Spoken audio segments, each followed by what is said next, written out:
Tim Satuan Pidana Khusus Kejaksaan Tinggi Aceh menggeledah kantor sekretariat Badan Reintegrasi Aceh di Jalan Teku Umar, Lamtemen, Kecamatan Jaya Baru, Banda Aceh, Rabu 15 Mei 2024.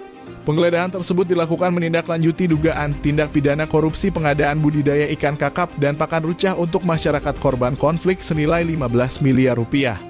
Amatan habaaceh.id, hampir seluruh ruangan di kantor sekretariat BRA digeledah oleh tim Pitsus Kejati Aceh. Dalam penggeledahan tersebut, petugas juga memeriksa sejumlah berkas yang berkaitan dengan kasus dugaan korupsi pengadaan budidaya ikan kakap dan pakan rucah untuk masyarakat korban konflik senilai 15 miliar rupiah.